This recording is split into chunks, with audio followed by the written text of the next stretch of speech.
our guest this week on Hold My Cutter is a guy who once used a railroad tie to drag a baseball field.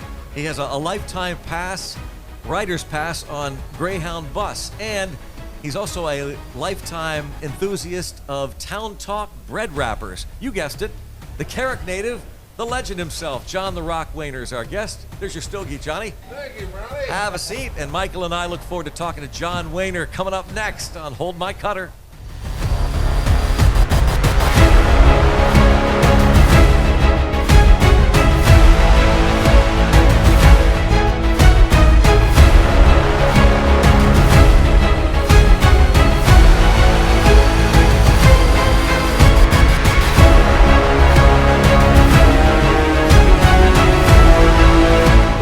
This little tiny suitcase in it, like the extra yarn Afghan your grandmother made you, and I got dropped off.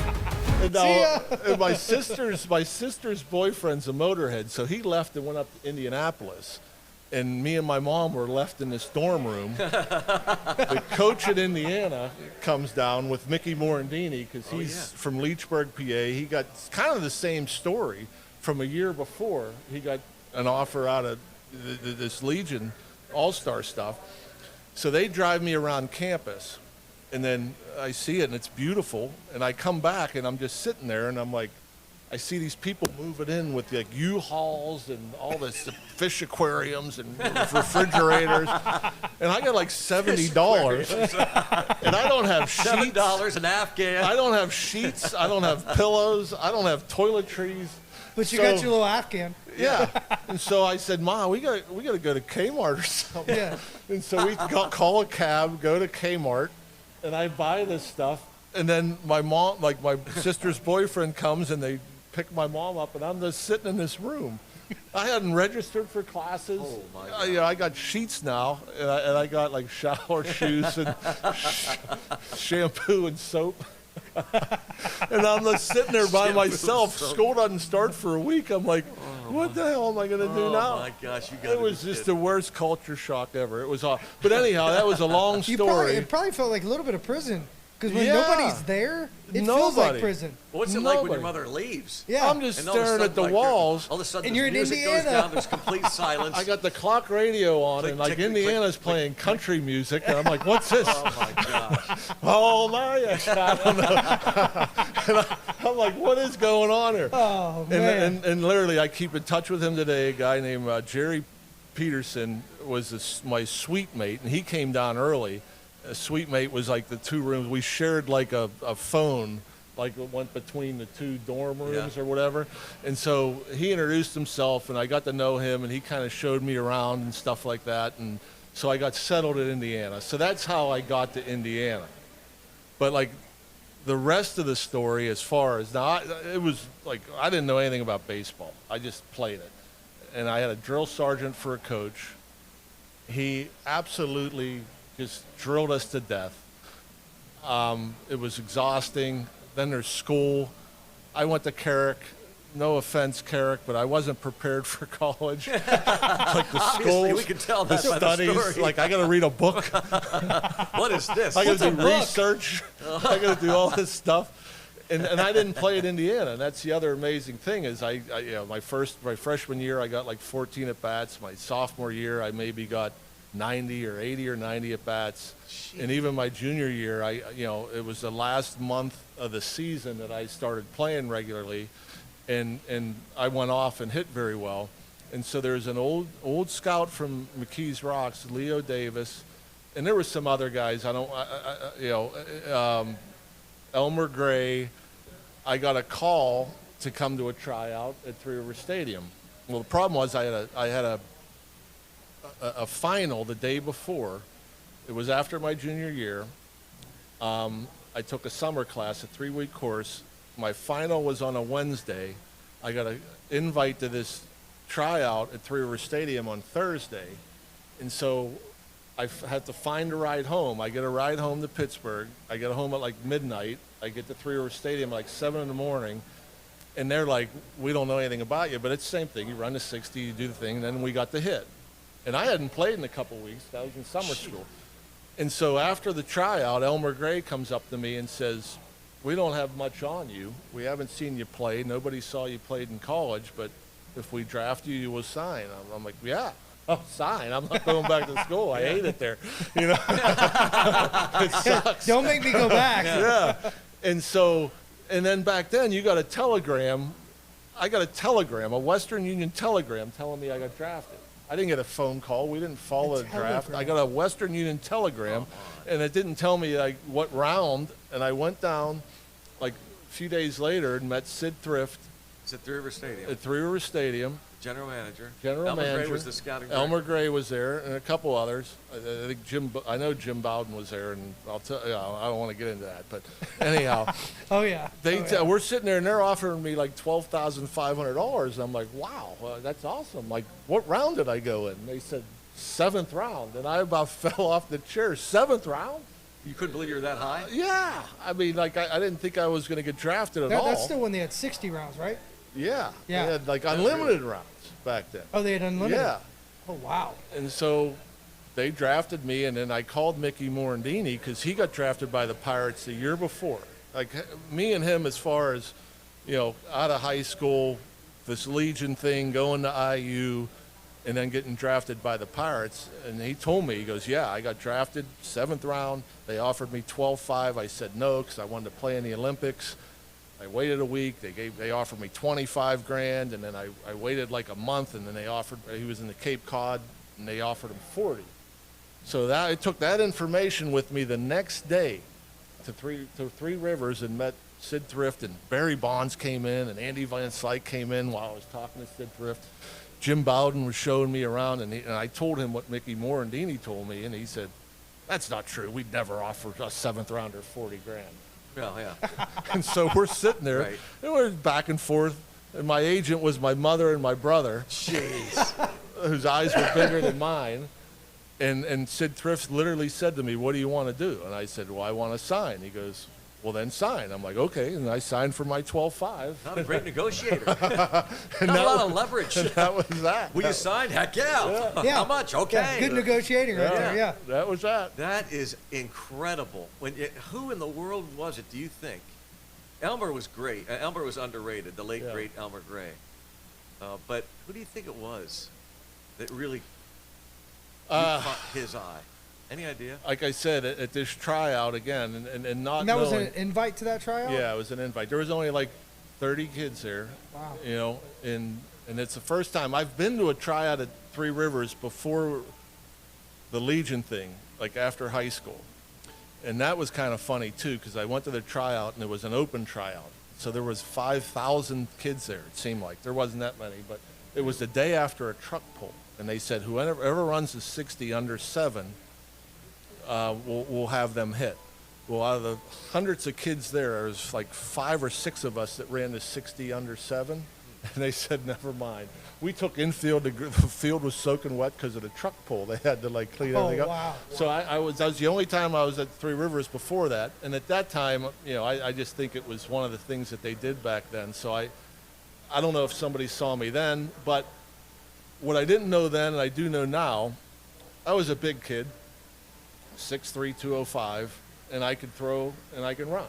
And you know, after you're in the system, you realize that back then everybody was big and they could run. And so, I mean, I just think that just because of the natural God-given talent that I had, you know, that kind of, like, and again, Leo Davis, Joe Probola. Dick Pro? Probola? Yeah. I didn't know. I know he had seen me before.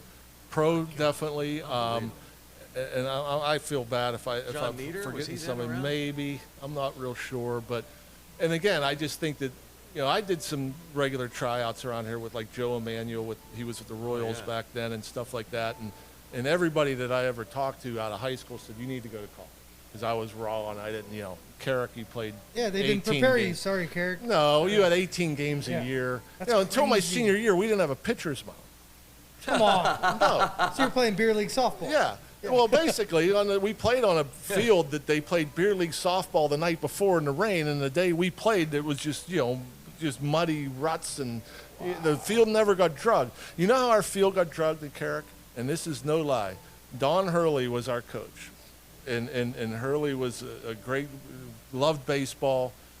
He would take his pickup onto the field with a railroad tie behind it, and he would drag the infield. That's the only time I ever saw it get drug, ever. You know, and the only no way, nails, no anything. nothing. It was just a a railroad tie behind his pickup truck, and he only maybe drug it like once a month, if that. Wow. And so, and then the All other dirt thing, too. people don't realize that you see Little League games or whatever, and you have the the batting cage around it, like the thing, the overhang. Yeah. Well, because Carrick is in the middle of the city, and there's houses over here. There was always that batting cage, like a fence that went over home plate. So you got to realize, until I went to college, there was never an infield fly. I've never, ever had an infield fly hit to me in my entire life until I went to college, because all the fields in the City League were exactly like that. There was I shouldn't say never, I don't recall, but there was a couple of fields, Bob Perkey Field in Bethel Park, Westfield in Munhall. Those were a couple of fields that I didn't have a fence over the home plate area. So I played short growing up, but it's like you never got a pop up in the infield. It was a foul ball. It just went up and hit the That had to fence. make you a better hitter, though, right? Well, yeah, I guess you get another strike. You couldn't just keep doing that, right? No, yeah. Oh, I mean, the field we played on and all of them, this is kind of silly. So right up the street here, on the north side, the little park in front of AGH. Yeah. That little tiny park. Well, there's a little infield where they don't play there anymore, I don't think, but there's a little dirt thing. My freshman year, Allegheny was that school there. I think it's Allegheny Middle School now. I don't even know if it's open, but it was Allegheny High School. My mother went to school at Allegheny High School. I didn't know that. We played baseball in that tiny little field. Like the trees in left field were like Crazy, 200 feet away. So you were going bushes. Yeah, you just hit a Crazy. fly ball left. It's like Yeah. I don't think I gave you a homer. I think I gave you a double. But it was like it was awesome. incredible. Like the fields we played on, like all of them. Perry was like this, and I'm talking no grass on the infield or the outfield. Perry was like that. Alderdice was like that. Peabody was like that. Peabody had a tennis court in center field. Shenley had a tennis court / basketball court in left center field. Like concrete, Yeah. or was it like? No, concrete. Well, at least in Peabody, there was a fence around the tennis court / basketball court. Shenley, there was no fence around the basketball court / tennis court. You see So ever you see hit a somebody ground ball. dive and get hurt? The ground was so hard. It was all dirt. So whether, I mean, it was, I think it's Shenley. If you hit a ball in left center, it got past the center fielder, it would roll forever. I think that was pretty much an inside the park homer. At least in Peabody, they had a fence around their tennis court where it would hit the fence and be in play. And I think if you hit it into the tennis court on a fly, it was just a double. We played on South High School, Cooper's Field, I think it's still called.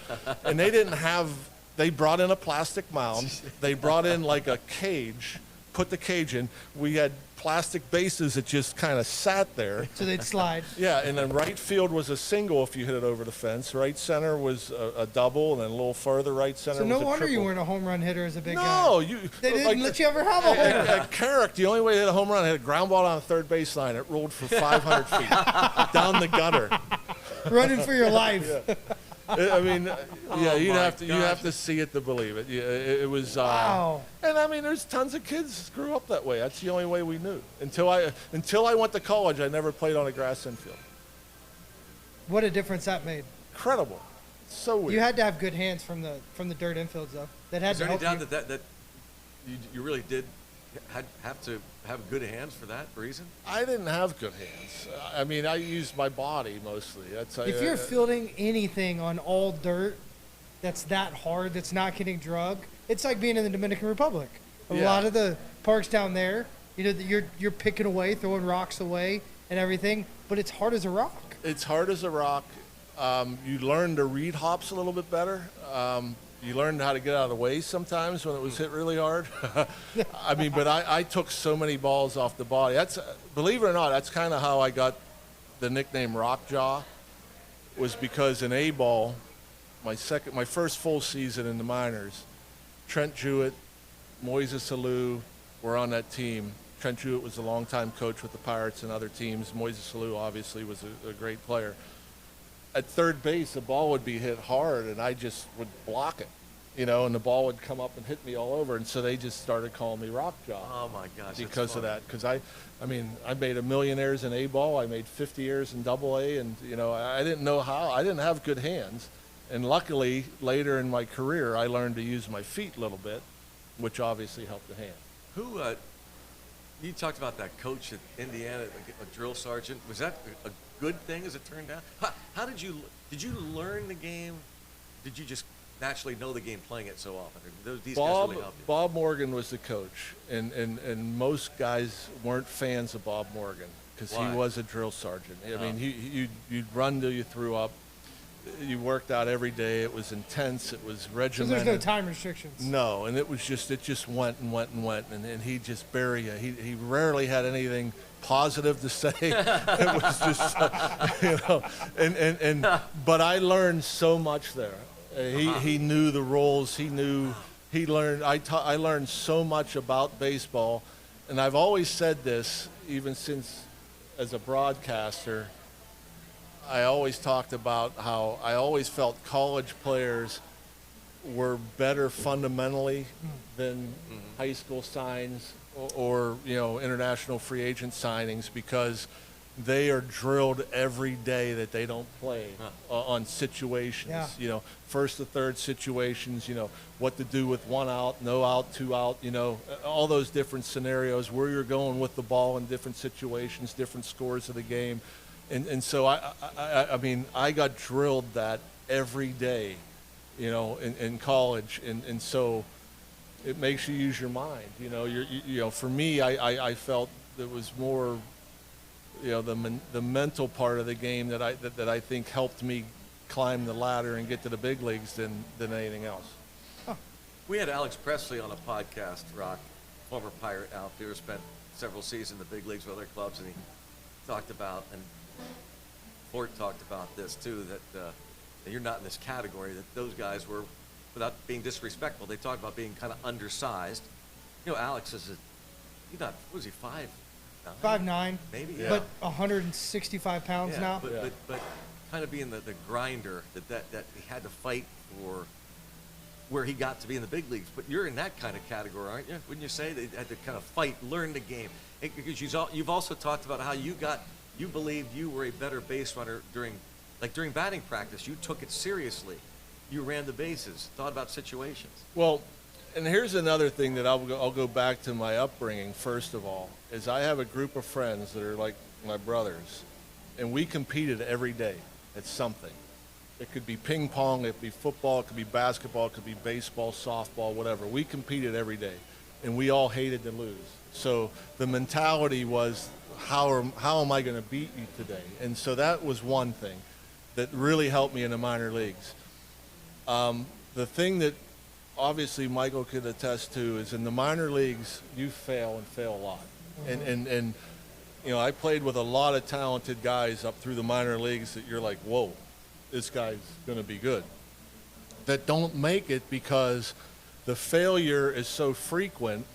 If you can't figure out a way to overcome the failure and learn from the failure and get better because of the failure, you're not going to keep climbing that ladder. And so I think it was a combination of the two. I mean, I always felt that my mind worked in a way to where, like a kid, I didn't want to lose, so I always felt that I had I had things in my head of how to get out of situations or how to overcome situations or how to beat you on the other side. And so, the power thing, when I came up through the minor leagues, you didn't think about power. You thought about hitting 300. You just wanted to hit 300. And so, when I was struggling, I'd start bunting, because I'm like sitting there thinking, I need 3 hits in these next 10 at-bats, And so if I'm up there and I'm struggling, I'm getting beat by a fastball or chasing breaking balls, and we're down 2 runs late, they see this big lummox of a third baseman that thinks he can't run, I drop a bunt down. It's a free hit. So now I only got to go 2 for 9 because I got that free hit, and then I could steal a bag because they didn't think that I could run. It was a sneak attack for me until the league or the other team got to know you. And so, and so I also felt was an asset for me was not only being aggressive on the bases, but being smart on the bases and figuring out, when you try to steal a bag or when you go to third or when you try to create offense or create a run. And I did the same defensively. I mean, my mind always worked to where I knew where I was going with the ball if it was hit to my right, at me, or to my left. I knew if it was over my head, whether it's infield, outfield, I always felt that like I was prepared mentally through the minor leagues that I knew where I was going with the ball on defense before it was hit every pitch. And I was ready every pitch, not every batter, every pitch. Every pitch. And so to me, I thought that gave me a leg up on some of the more talented kids that came from, better programs or drafted hires or whatever. I always felt that like I can beat this guy. I'm not going to out-talent him, but I'm going to beat him mentally. And that's kind of how I went through it, both offensively and defensively. I survived offensively because, I could use the whole field and, and I could bunt a little bit. And when I got locked in, I'd drive the ball and hit the ball with a little bit more power. But, to me, the difference between hitting 250 and 280 in Double-A was I'd steal 20 bunts a year. You know what I mean? Awesome. And so to me, that's where I could hang in the top 10 hitting wise, is because when I struggled, I found a way to get on base. Doesn't it frustrate you when you see guys that maybe even have more talent that don't think that way? It's just the way it is. I honestly believe a lot of it, I think, has a lot to do with your upbringing too. Yeah. You know what I mean? doubt. I mean, if you were always a stud and you were always talented and you were always touted to get college offers or you're going to get drafted, and I think those guys, you could sit there and point at Hall of Famers that really never had to learn the game because they were just that talented to where their talent was going to get them over the top. So thinking the game wasn't that important to the really good player, the really talented player, thinking the game was never a part of their game because their talent was their game, and they didn't have to think. They just go up there and react and do what they have to do. And so, and I think I know this because I saw some high draft picks that just didn't know how to deal with failure because they never failed. Mm-hmm. So they never failed. So it's just like, where do we go? And then back then, you didn't have a hitting coach. You didn't have a fielding coach. You're on your own. I just saw the other day the list of coaches at the levels. It's with wild. The Pirates and the amount of It's people. wild. For most of my career, Mark Bombard. He was our manager. He was a former pitcher, and our other coach was Spin Williams, who was a pitcher. So there was no hitting coach. There was no infield coach. There was no outfield coach. No catching coach. They'd come around once a month for a weekend. Rovers throughout the system. Like Hal McRae taught me a lot, and he was our hitting coordinator when I first signed. And he changed my swing the first instructional league that without him, in that 15 minutes in the cage I spent with him, I don't know if I make it out of A-ball. Because he taught me something that I didn't know that changed everything. You got to share it. What was it? Wow. Just using my hands. I mean, back then my hands were way back, and I had no negative movement in my swing. So you have and I higher was just, velocity. Yeah, So. I was stiff. I swung with my whole upper body instead of my hands. I had no hands in my swing, and so when he taught me that, I mean, whoa, it was a whole new world for me. And so he would only come around, once a month, and if you're going good, he's not even going to talk to you, because he's like, oh, I'm not talking to him. He's swinging the bat well. And so to me, that was always. So you had to be your own coach. Yeah. Which I think is different from Right. today. Yeah. Way so different. many years. Oh my God. Exactly. There's so many about ears, that. or so many voices to 2 ears. Right. And I think that makes it really tough because you don't know how you're going to take it, and if you don't go fail and try, you're really not going to learn it. So that's really, really cool to hear. That was your Wow. first instructional, 88? 88 was my first instructional league, and Hal McRae, I was struggling, and I'm thinking, man, what am I going to do? And then he literally brought my hands. My hands were up over my shoulder and back. It's a weak position to start from. Yeah, especially a big guy. Yeah, and so he brought my hands inside my front shoulder and down just over my, my right pec. And all of a sudden I had a rhythm and I had a balance, and I had all of a sudden, it's just like, man, immediate results. Like the next day, and it just felt, wow, I have all this time. And now that you look back at it, like you think about how powerful that is. Yeah. If you're going to get in a fight, that's where you want to be. Up here, you're kind of lost. Yeah, if you're going to throw a punch, you're not going to throw it from your right ear. Right. You're gonna throw it from just right behind your right shoulder, and to gain momentum, you're going to take your fist back before you make that, before you throw that punch. So good. That's why size matters. Yeah. Because if I'm right here, I'm not going to create that same rhythm. It's going to lock me up and get me Yeah. tight, swinging like this. I had to create it from where I'm coming a little higher and coming down, and that's what's so cool about Right. baseball is like doesn't matter what size you are, you can create leverage, you can create rhythm depending on what size you are. But the bigger you are, the less you have to really try. Him getting in tight probably made him a force, and I got to watch you actually hit from there last Yeah. year at fantasy camp. It was fun to see. And real handsy, still Yeah. throwing the barrel, finding it. That's And funny. going back to what you were saying about competing, I think that's a lost art. I don't think guys fail enough, but I also don't think they have to learn through that failure by just figuring out a way to win. And I think that's a dynamite statement by you. It's like whether it's ping pong, whether it's tennis, whether it's pickleball, it doesn't matter. You got to find a way to win Right. any given day. And that's, I guess, the one part that I left out in that whole long explanation of climbing the ladder and figuring out a way. My number one thing was always trying to beat you. I was not a sore loser, but I never took losing well. And so when you talk about frustrating and what you see today, especially with the shifts and the over shifts and everything else like that, like to me, if you're down 2 or 3 runs and it's past the 5th inning and you're leading off and they're giving you a hit, take the hit.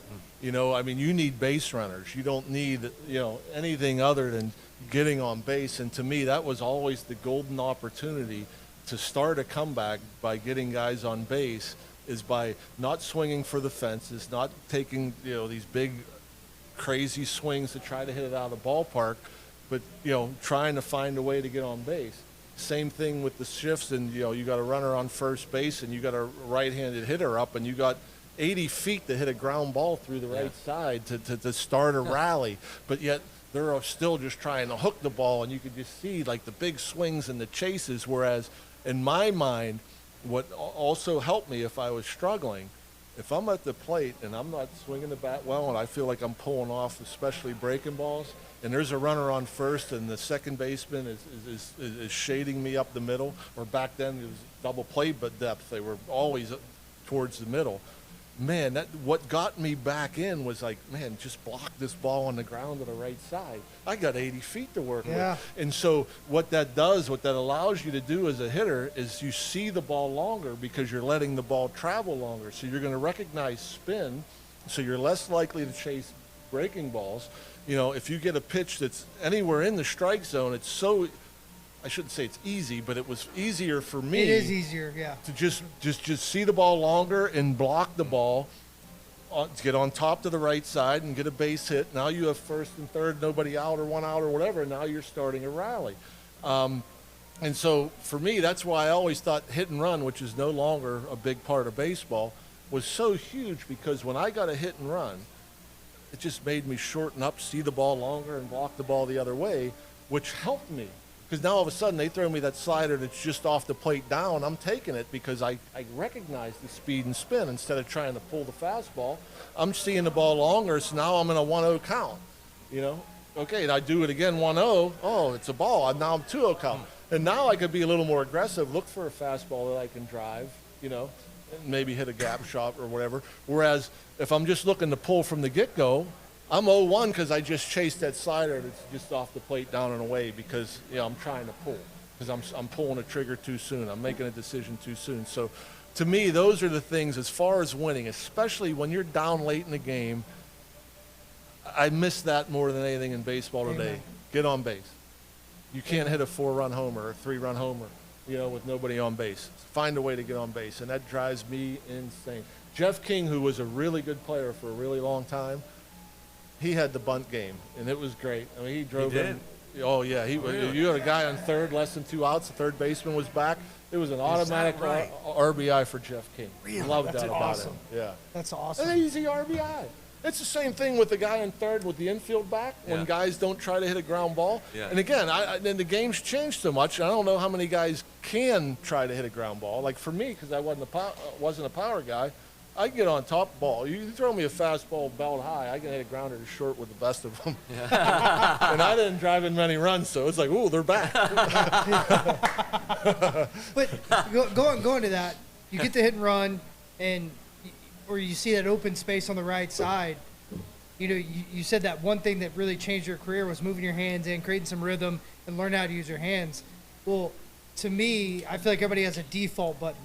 So you probably always went back to being a little bit stiff, a little bit muscly, kind of rotational, because you're a big guy. All of a sudden, you have that focus and just get the barrel of the ball, play a little pepper, and then that puts you back in that good headspace. You're seeing the ball longer, but you're also not trying to do as much, right? So it does so much for you because it gets you away from what you naturally maybe want to do because you did it your entire life. 100%. It's funny. I remember a specific moment, and Greg was there. I was in Buffalo in the early 90s, and I was scuffling. I got called up in 91. I had a terrible spring in 92, and they sent me back down. And I was playing a little second base then, which was fun. They had me play second base in spring training. That's kind of where my utility career started. And I was scuffling early. And I literally remember this vividly. I was in the shower and thinking, I'm not hitting a ball left to second base today. I will not hit a ball left to second base today. A Like lot of bad habits die in the shower. No Yeah. joke. The stubbornness. And I went to the ballpark and took batting practice that day. And then, I went into the game and I'm like, I will not hit a ball left to second base. And how much time I had to hit that day, it got me started. I went 4 for 5. And That day? That day I had Wow. 4 for 5. I had 2 hits inside between the first and second baseman. I had a hanging slider in the left center gap, and I think I hit one in the right center gap. So I did hit one to left center, but the was a hanging mentality slider, was, though, yeah. And then that puts you in a position to drive that mistake pitch. Whereas the day before that hanging slider, I'm hooking it foul or hitting a one hopper to third base. That day I'm inside it because my approach and my mentality was block the ball the other way, and that got me going. That got me hot and got me called back up again. I think it was only 3 or 4 weeks after that where I was back in the big league. But you did that on your own. Like you're the Yeah. like nobody He's said his own to hitting you. coach. Well, again, no offense. It was Mark Bombard and Spin Williams were our coaches. Yeah. Buffalo, yeah. Yeah, they're talking about the spin of the Former pitch. pitchers, yeah. They don't care about him hitting it. Yeah, That's that's crazy. right. That is just. You think too, Rock, about, and Michael, you can appreciate this. Is how he's so down to earth, so understated, and humble. I don't know about now. All I've done is talk about myself. Well, so I'm that's feeling the a little selfish. That's the purpose. that's That's the whole. That's why the you're whole reason here. you're here, baby. That's why you're here. But I didn't realize, Rock, that because I think part of it is, and I remember talking to Jackie Brown, AAA Buffalo pitching coach. Yeah. Were you there with Jackie? Yeah, it was 91. And he and I would love to discuss, because I didn't get into the weeds about pitching and stuff. He's a former big league pitcher for like 10 years, and a good one, Jackie Brown, the late, great Jackie Brown. But I was fascinated by the human element, the mentality of players who were so humble coming up. And I would get to know all of them, Buffalo, for 5 years, got to know you and others. They'd go up to the big leagues, and sometimes they'd come back down, rehab or demotion, whatever it might be. But for whatever reason, it still fascinates me to this day. What is it that changes them as a human being? But I don't know what the percentage is now. Back then, he and I, this is Jackie, a former big leaguer, believe the same thing, that something changes in a person, in the man. You never changed, and I think it had maybe a lot to do with your upbringing. Maybe it didn't matter. You grew up in Carrick. That's the big part of it. But only 1 year of all your years in 13 pro seasons did you spend an entire year, I think this is true, in the major leagues. 1996, is that right? That's correct. Think about that. Wow. Every single year, John Wehner would at some point return to his minor league roots. You talk about staying grounded. How could you not? Do you think that's important? Or Well, was important in your... Yeah, career? I got parts of 11 years in the big leagues, so yes. In 10 of those 11 years, I spent time in the minor leagues. And here's the way I looked at it. Other than my rookie year, where I came up and after like 3 or 4 days, I played every day at the big league level, which was the most incredible thing. I'll go off on a little bit of a tangent. The year before, it was 90-91. They were in 90. They were in the playoffs for the first time in a while in Cincinnati, and me and Tommy drove. Tommy, yeah. We drove to Cincinnati to watch the playoffs.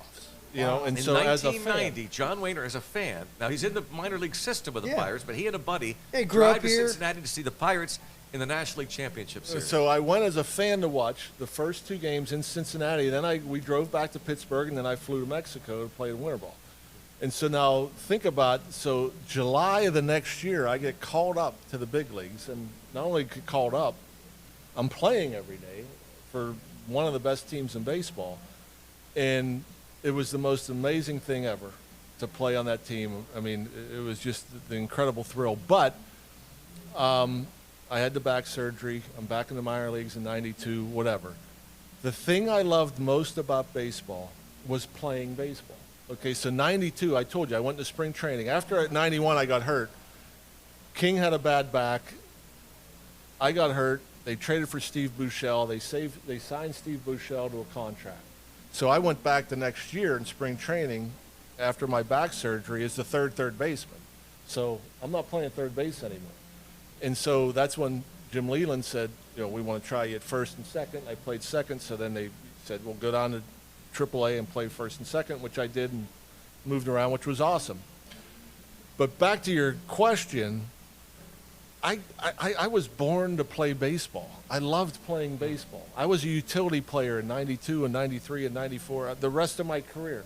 So when I got sent back to the minor leagues, guess what I got to do? You got to play. I got to That's play. a great Amen. And so for me, it was awesome. I mean, Yeah. I'm like, oh, I get to play every Yeah, day. yeah. You know what I mean? Instead of trying to figure it out once a week, twice a month, or pinch hitting against the closer, I got to play every day and get 4 at-bats every day. So to me, it was a thrill to go back. The only thing that was bad was the salary sucked. Yeah. But heck, you're a guy that signed as soon as Sid Treff said that. Yeah. Well, he you started signed to for this. negotiate, and then his agent, his mom, Yeah, you set said, the just tone. take the deal. Yeah.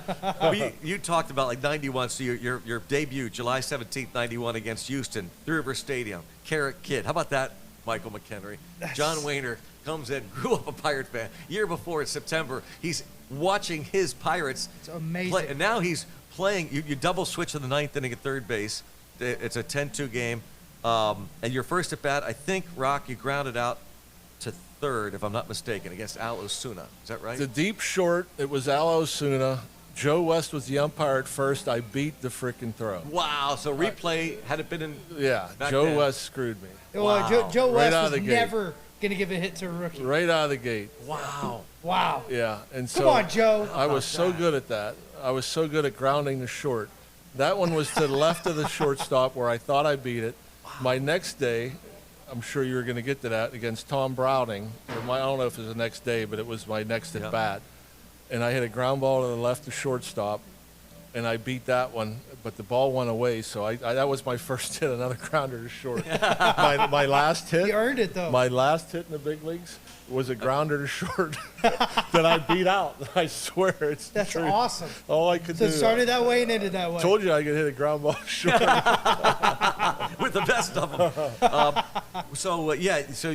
But what was it like, first of all, that first at bat, Three River Stadium, and your name is announced, come to the ball, go to the plate, Tim Tobacco, the Yeah, PA 'cause announcer. this is where you had John Wehner, your Legion Yeah. All-Star tryout. This is 38,000 fans. where you went and 38, watched, 36. right? Like, I mean, Yeah. this is his dream Everybody's ballpark. there. I mean, it was so surreal, so mind-boggling. The nerves that I had in my body, I've never felt before. I was numb. I had cold sores because I get cold sores from stress. I had cold sores. It's just that the first at bat, I wasn't one to take pitches, so I'm amazed when I see rookies come up for their first at bat and they take pitches. I don't know how, because I'm just up there swinging. Yeah. And Osuna threw me a changeup, and Browning threw me a changeup, And it took me. So they knew Yeah. you were ready to hit. But like I'll remember, Carrick. There was a big sign, Carrick Pride, and Riggs, a guy from Carrick had that, and like all my friends were there and family, of course, and it just was so surreal. It was just so overwhelming to be here, to get called up. I mean, I still think I'll never forget the day Terry Collins. I played every inning of every game in the minor leagues until I got called up, and Terry Collins pulled me out in the 7th inning.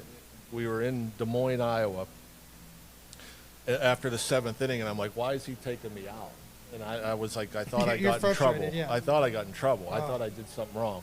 And I'll never forget that feeling. And from that moment that Terry Collins says you're getting called up to the big leagues, to walk, I remember every moment. I was like, I ran to Where were you playing in Des Moines, by the way? I was playing position? third base. Third base. Yeah, I didn't play anything. Sec Taylor Stadium, Des Moines, Yes. Iowa. The Bison's AAA affiliate of the Pirates. And I'll never forget, I'm jogging off the field, and I'm just like numb. Steve Carter was in left field, and Steve Carter said, congrats, man. And I remember everything so vividly. That's crazy. And then from that moment to getting to Pittsburgh and my mom and meeting her at the airport and just the ride to home and being back in Carrick and just thinking I'm going to drive to Three River Stadium to play Major League Baseball. It You was could just not have so had one Did you sleep in your own second bed? of I sleep. did, of course. He slept yeah. in his No, own bed. you Could you must- For imagine? like 2 days.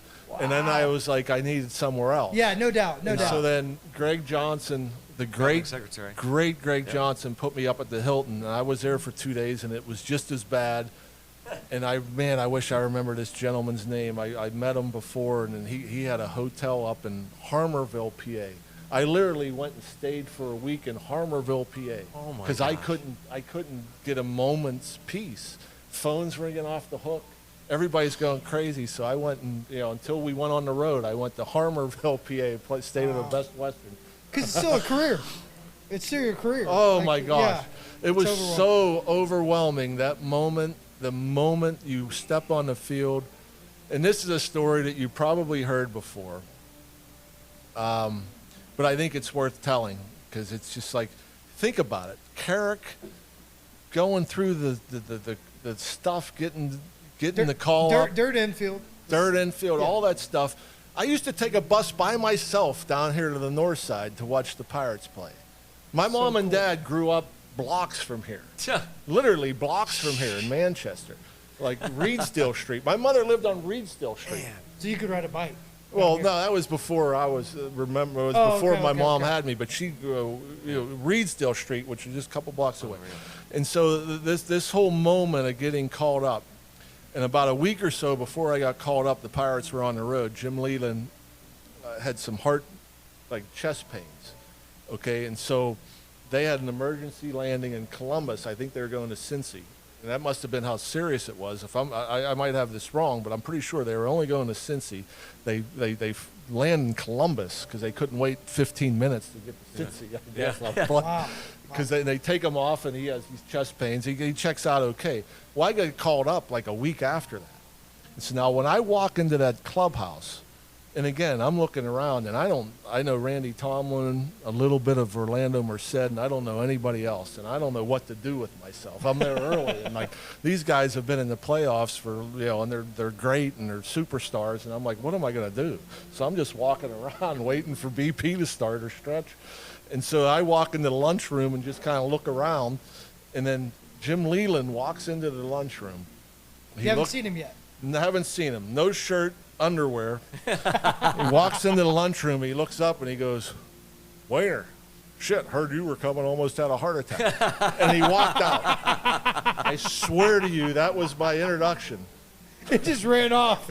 Oh my gosh! Have you revisited that with him over the years? Yes, of course I have.